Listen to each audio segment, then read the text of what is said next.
Hello friends, आपका स्वागत है स्टडी विद लोकेश सारा यूट्यूब चैनल पर। और आज हम लेके आए हैं पाषाण काल का आरंभिक स्टेज, जिसे आप पूरा पाषाण काल कहते हो।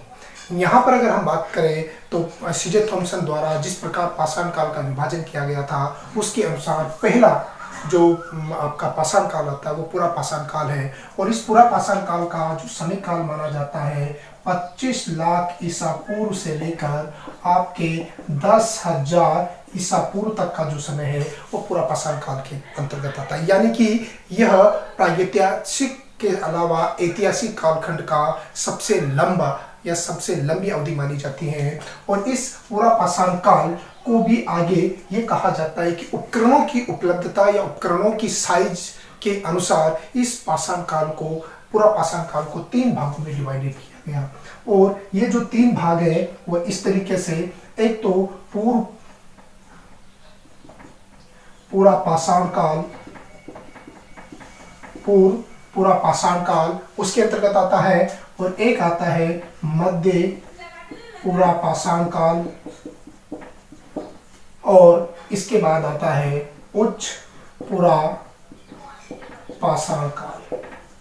तो यहाँ पर ये कहा जाता है कि आपका जो पाषाण काल है, पूरा पाषाण काल है, उसे भी 3 भागों में डिवाइडेड किया गया। और हम इनके एक एक पॉइंट की बात करेंगे। यहाँ पर हमारा जो नेक्स्ट टॉपिक होगा पूर्व पाषाण काल, यानी कि आपको पूर्व पाषाण काल, जो कि पाषाण काल का भी पहली स्टेज मानी जाती है, और यह है पूर्व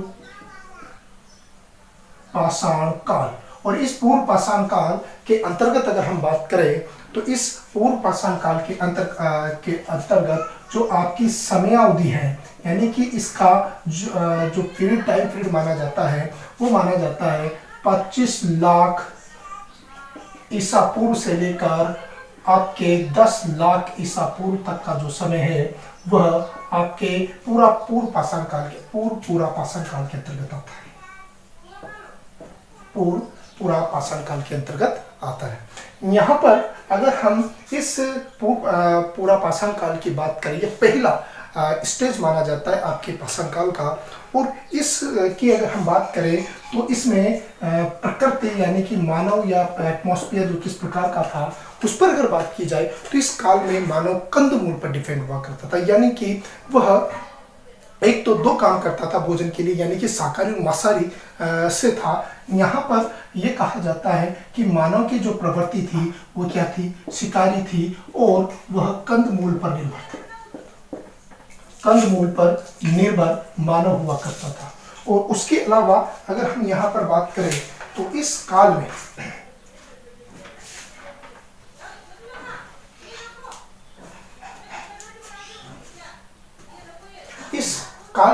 जो अगर हम यहाँ पर बात करें तो आपकी प्रकृति जो थी वह शिकारी हुआ करती थी मानव की, और वह कंदमूल पर जंगली जो कंदमूल है उस पर डिपेंड हुआ करता था। और यह इसकी आर्थिक व्यवस्था का मुख्य आधार था। आर्थिक व्यवस्था का क्या हुआ करता था, ये आधार हुआ करता था, ये प्रकृति थी। अगर हम इसके क्षेत्र की बात करें, ये क्षेत्र कहाँ पर हमें इसके प्राप्त होते हैं, तो यहाँ पर अगर हम बात करें तो इसके जो प्रमुख क्षेत्र होते हैं वो होते हैं सोहन नदी घाटी, नर्मदा नदी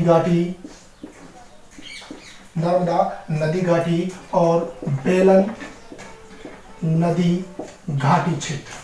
जनरली अगर हम बात करें तो आपकी जो ये सोहन नदी घाटी है, ये सोहन नदी आपकी सिंधु जो नदी है उसकी एक सहायक नदी मानी जाती है। यानी कि वर्तमान कश्मीर और पाकिस्तान का जो पोतवार क्षेत्र है, शिवालिक क्षेत्र है, वहाँ पर ये सोहन नदी प्रवाहित होती है। और उस क्षेत्र में हमें इस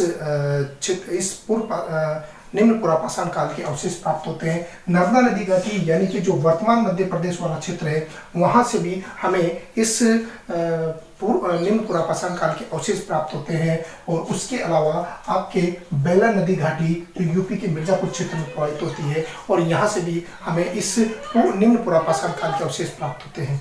और उसी के अतिरिक्त सबसे महत्वपूर्ण जो है भीमबेटका भीमबेटका जो आपके एमपी में है, उस भीम से अवस्था प्राप्त होती है, तो वो अवस्था थी होमो इरेक्टस। और इस होमो इरेक्टस की खोज जो करने वाले थे वह थे यूनिस। यूनिस ने सबसे पहले ये कहा जाता है कि जावा में इस होमो इरेक्टस के अवशेषों की खोज की।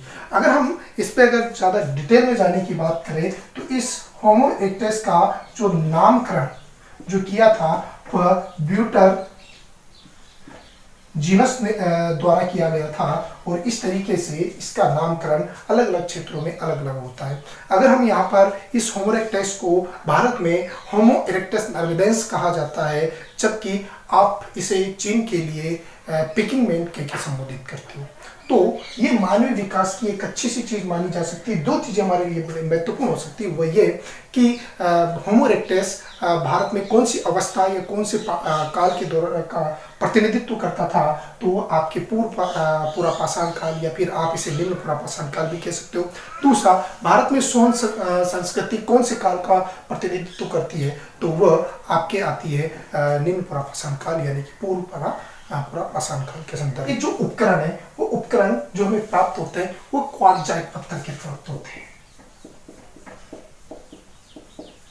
क्वार्ट्जाइट पत्थर से निर्मित हमें उपकरण प्राप्त होते हैं। और क्वार्ट्जाइट पत्थर से जो निर्मित उपकरण है, ये जो उपकरण हमें 3 प्रकार के उपकरण प्राप्त हुए। और ये उपकरण पर अगर बात की जाए तो 3 प्रकार के उपकरण हमें यहाँ से प्राप्त होते हैं। और ये जो 3 उपकरण कौन कौन से हैं, यहाँ पर एक तो है chopper chopping, chopper chopping, chopper chopping, chopper chopping के बाद हैंडएक्स, हैंडएक्स और हैंडएक्स के बाद क्लीवर यानी कि विदारनी।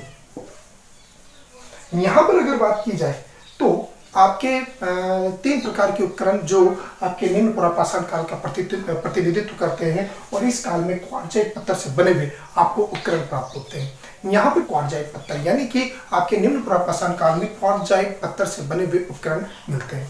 यहाँ पर इन जो 3 प्रकार के उपकरण है, जिसमें चापर चेपिंग पर अगर आप बात करो तो जो ये आपका चापर चेपिंग है, इस चापर चेपिंग एक तरीके से जो कहा जाता है कि फलकनुमा थे। फलकनुमा यानी कि उनकी जो धारदार या प्रयोग करने वाला जो हिस्सा था वह इस तरीके से फलकनुमा निर्मित था। और बाद में ये कहा जाता था कि उन्हें इस तरीके से इस पत्थर का बना हुआ करता था और फलकनुमा इस प्रकार उनकी संरचना हुआ करती थी। अगर ये एक तरफ फलकनुमा संरचना हुआ करती थी तो उसे चापर कहा जाता था। लेकिन अगर यहाँ पर दोनों हिस्सों में अगर आपके फलक हुआ करते थे तो उसे चॉपिंग कहा जाता था। तो इस वजह से इन्हें चापर चॉपिंग कहकर संबोधित किया गया। विश्व में सबसे पहले ये कहा जाता है कि लिकी एक पुरातत्वविद्ता है, उन्होंने ओल्डिवा नामक क्षेत्र में सबसे पहले इन उपकरणों की खोज की। इस वजह से इसे ओल्डिवा उपकरण या ओल्डिवा संस्कृति के भी संबोधित किया जाता है। लेकिन भारत में सबसे पहले इस प्रकार के जो उपकरण मिले वह सोहन नदी घाटी, सोहन नदी के तट पर मिले। इस वजह से इसे सोहन संस्कृति के उपकरण भी कहा जाता है। यानी कि चापर चॉपिंग आपके सोहन संस्कृति का प्रतिनिधित्व करते हैं। अब यहाँ पर ये बात जो आती है कि चापर चॉपिंग पर हमने थोड़ा डिस्कस किया। चापर चॉपिंग में अगर बात की जाए तो यह उत्तर भारत का प्रतिनिधित्व करते थे। जनरली जो चापर चॉपिंग उपकरण मिले हैं वो भारत के उत्तरी क्षेत्र में प्रमुख रूप से, ऐसा नहीं कि साउथ में नहीं, साउथ में भी यहाँ पर मिले, लेकिन इनकी जो मात्रा है और जो सबसे पहले इनकी उपस्थिति है वह सोहन संस्कृति से उत्तर भारत से मिली है। इस वजह से इसे आप उत्तर भारत की संस्कृति के साथ जोड़ सकते हैं। उत्तर भारत की संस्कृति का प्रतिनिधित्व करते थे चापर चॉपिंग। और ये फलकनुमा थे, इस वजह से इसे फलक संस्कृति भी कहा जाता है। अब ये फलक संस्कृति कैसे आता है? एक पुरातत्ववेत्ता और एक इतिहासकार थे जिनका नाम था स्टुअर्ट पिगट, जिनका नाम हुआ करता था स्टुअर्ट पिगट। स्टुअर्ट पिगट ने अपनी एक पुस्तक लिखी थी और वो उस पुस्तक का नाम था prehistoric India. Prehistoric India Stuart Piggott द्वारा लिखी गई थी और यह आपके जो पुरातात्विक उपकरण थे उनके ऊपर लिखी गई थी। और इस उपकरण में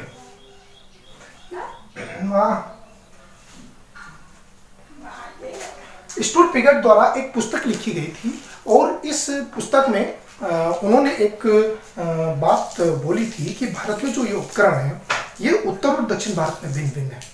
यहाँ पर अगर हम बात करें तो इनके अनुसार जो ये उपकरण है वह उत्तर भारत में जो उपकरण प्राप्त होते हैं वह आपके फलकनुमा है और इस वजह से इन उपकरणों को फलक संस्कृति कहा जाता है। इन्हें आप उत्तर भारत के उपकरणों को फलक संस्कृति कहा जाता है और इसमें चापर चौपिंग महत्वपूर्ण आ जाता है। लेकिन उसी के साथ आप अगर दक्षिण भारत की बात करो तो दक्षिण भारत में आपके कोरनुमा उपकरण प्राप्त होते हैं और ये जो कोरनुमा उपकरण होते हैं यह एक उभयपृष्ठीय होते हैं, यानी कि एक हथौड़े के समान होते हैं। इस तरीके से संरचना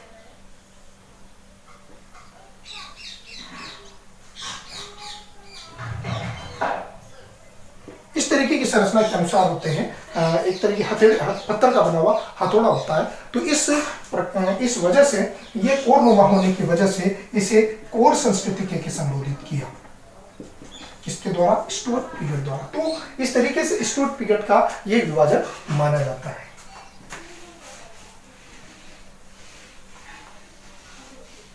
तो इस तरीके आपका जो चापर चेपिंग हो गया। और चापर चेपिंग के बाद अगली अगर हम बात करें तो हैंडेक्स जनरली मैंने आपको पिछली वीडियो में बताया था कि जो ये हैंडेक्स होते हैं, ये हैंडेक्स एक तरीके से आपका जो कुल्हाड़ी के रूप में प्रयोग में होने वाले उपकरण थे।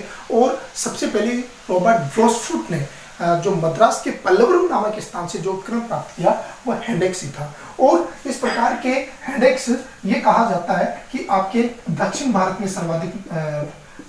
सर्वाधिक मात्रा पे मिलता है। तो इस वजह से दक्षिण भारत की इस निम्न पुरापाषाण काल संस्कृति को आप हैंडेक्स संस्कृति कहकर आप इसे क्या करोगे? संबोधित करोगे। तो इस तरीके से हैंडेक्स हो गया। क्लीवर एक तरीके से ये कहा जाता है विदारणी, यानी कि जिस तरीके से आप उसे कह सकते हो दांत, उस तरीके से ये क्लीवर हुआ करता था। तो ये आपके निम्न पुरापाषाण काल के प्रमुख उपकरण थे। आगे हम इस निम्न पुरापाषाण काल के कौन कौन से क्षेत्रों में कहाँ पर इनकी उपलब्धता होती है उस पर हम अगर हम यहाँ पर बात करें तो निम्न पुरापाषाण काल के अस्तित्व को लेकर तो ये आपका प्राचीन प्रायद्वीपीय भारत यानी कि भारतीय उपमहाद्वीप है। और इस भारतीय उपमहाद्वीप में हमें कहाँ से इसकी उपस्थिति प्राप्त होती है तो वह भी हमें यहाँ से जानकारी मिलेगी। यहाँ पर सबसे पहले जो ये सिंधु नदी है और इस सिंधु नदी का ये क्षेत्र है वो सोहन नदी घाटी के अंतर्गत माना जाता है, यानी कि शिवालिक और पोतवार का जो क्षेत्र है और उसके अलावा आपके कश्मीर का भी हिस्सा, इस क्षेत्र को आप कहोगे पोतवार क्षेत्र, सोहन संस्कृति वाला क्षेत्र, सोहन संस्कृति का क्षेत्र। और यहाँ से सबसे पहले ये कहा जाता है कि आपको निम्न पुरापाषाण काल के साक्ष्य मिलते हैं। यहाँ पर यह कहा जाता है कि सर्वप्रथम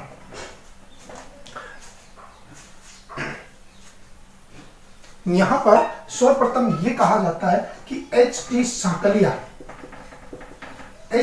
साकलिया को इस सोहन क्षेत्र पर सबसे पहले निम्न पुरापाषाण काल के अवशेष प्राप्त हुए।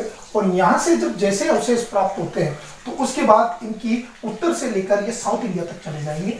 यहाँ पर अगला नंबर आता है आपके राजस्थान में जो साक्ष्य प्राप्त हुए उसके जो प्रमुख केंद्र बना नागौर जिला और नागौर का जायल, अमरपुर, डिडवाना, ये तीनों के तीनों जो नागौर क्षेत्र में स्थित है। यहाँ से हमें राजस्थान के नागौर से हमें निम्न पुरापाषाण काल के साक्ष्य प्राप्त होते हैं। उससे नीचे अगर हम आते हैं तो ये गुजरात सेक्टर, और इस गुजरात सेक्टर से हमें जो पाषाण काल प्राप्त होते हैं तो माही, साबरमती और जो नदी है, इस नदी के संगम पर हमें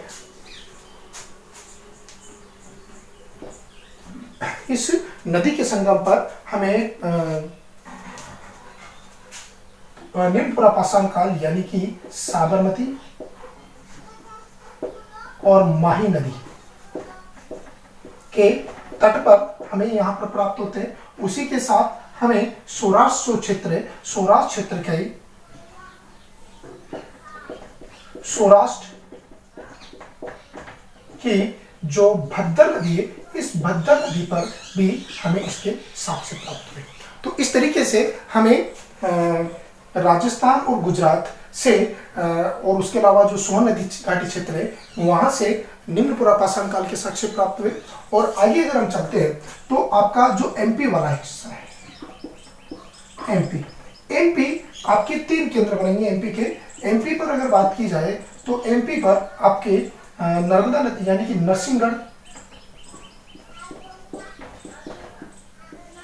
नरसिंहगढ़ और नरसिंहगढ़ के बाद आपके भीमबेटका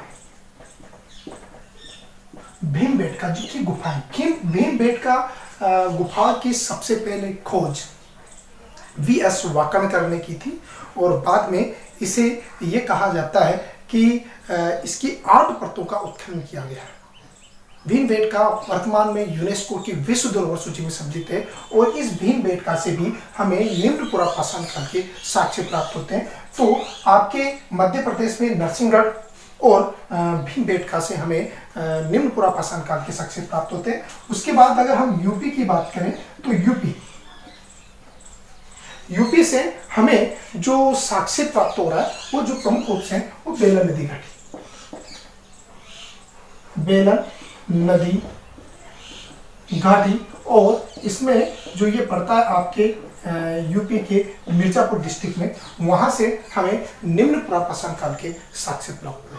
इस तरीके से हमें उत्तर से लेकर साउथ की तरफ हम लगातार जा रहे हैं और उसके बाद आता है आपका महाराष्ट्र वाला सेक्टर। और इस महाराष्ट्र में जो हमें साक्ष्य प्राप्त होते हैं वह जो साक्ष्य वह जनरली पाया जाता है नेवासा, यहाँ पर आरंभिक साक्ष्य मिलते हैं। लेकिन उसके अलावा 3 क्षेत्र अगर देखा जाए तो नेवासा, कोरेगांव, शिकारपुर,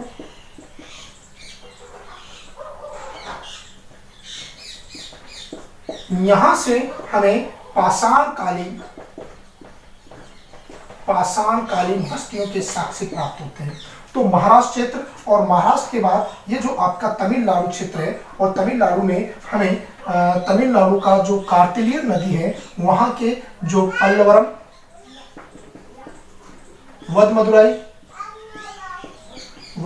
मदुराई और अति रमपक्कम जो जगह है वहां से हमें निम्न पुरापाषाण काल के साक्ष्य प्राप्त है। तो ये आपका निम्न पुरापाषाण काल है। अगली बार हम मध्य पुरापाषाण काल को लेकर आपके सामने उपस्थित होंगे। जब तक के लिए नमस्कार।